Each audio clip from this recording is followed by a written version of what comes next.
Hello and welcome to the Snickerdoodle Knits channel. I am Jessica, the knitter and designer behind Snickerdoodle Knits, and I'm coming to you from North Carolina, the United States. Today, in this video, I'm going to be talking about my Patience Shawl pattern design. This pattern is one of 4 designs in my Guiding Principles shawl collection that I released January 1st of 2020. The idea behind all of the shawls is that they have a principle, essentially, that they represent that will be important for us throughout the year. So the idea behind the Patience Shawl is to learn how to have patience with situations that maybe are difficult, are taking longer than we'd like, that aren't going as we'd planned, but to keep plugging through and find those beautiful things in it. So the Patience Shawl is not a beginner pattern by any means.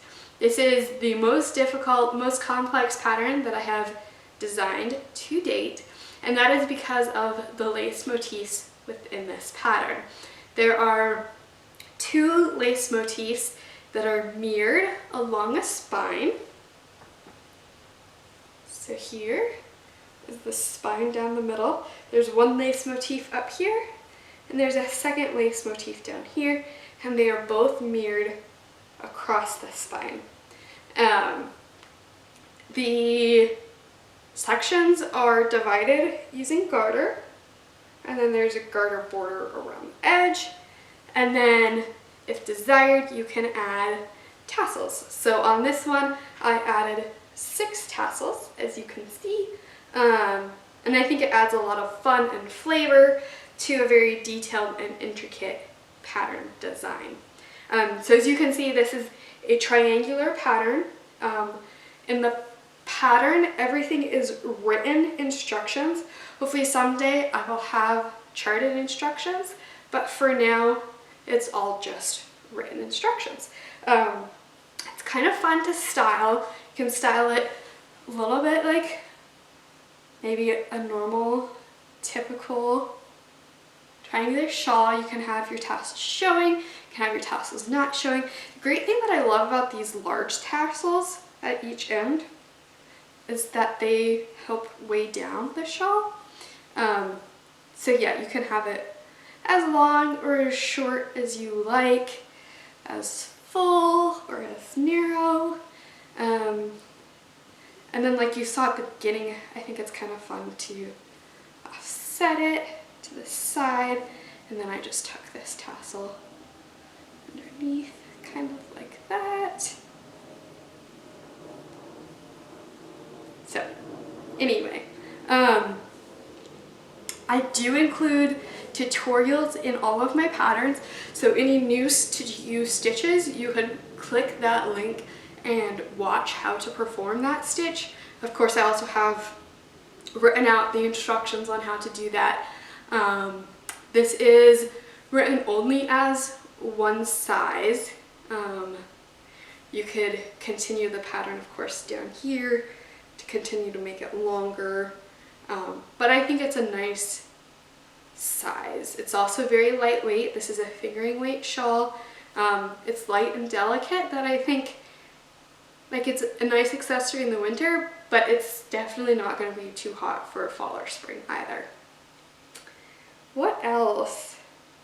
Oh, yarn. So the yarn that I used in this shawl is a beautiful, beautiful yarn. I don't know if you can see the sparkle in there. It's a really fun, sparkly yarn from Tippy Tree Yarns.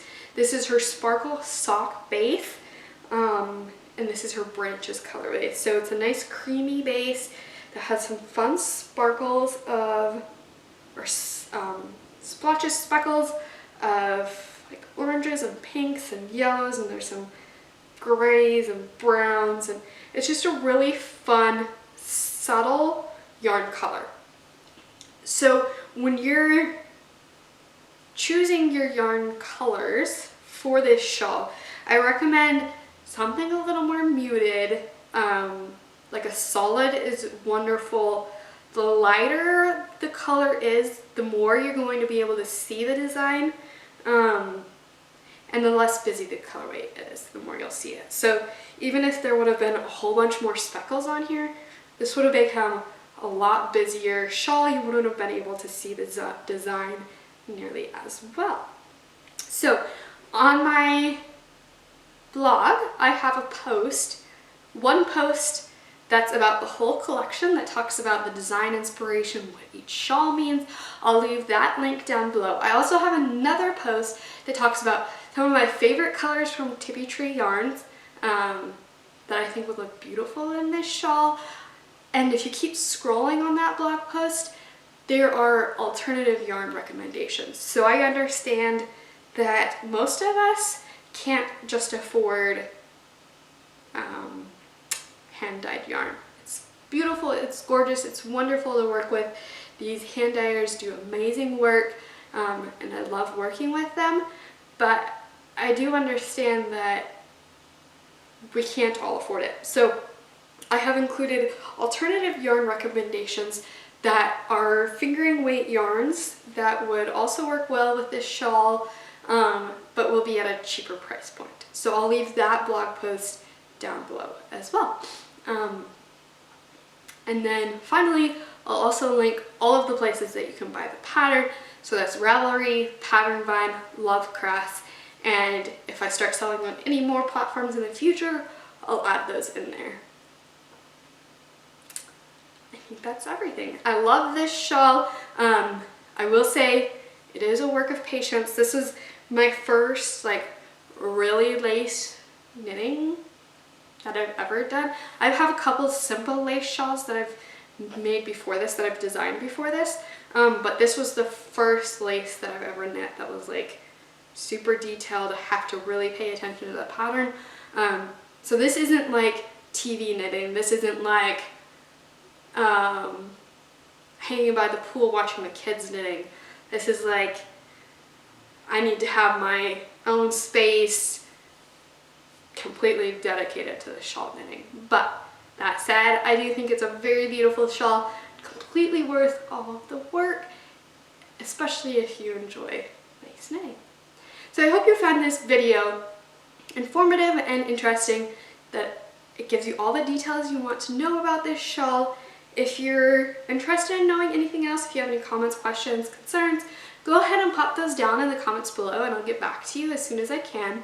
And if you like this video, I'd love it if you give it a thumbs up, if you hit the subscribe button, and if you went and checked out some of the other videos. I have video tutorials, like I mentioned, for all of the techniques in my patterns, as well as a video on each of my pattern designs, like this one.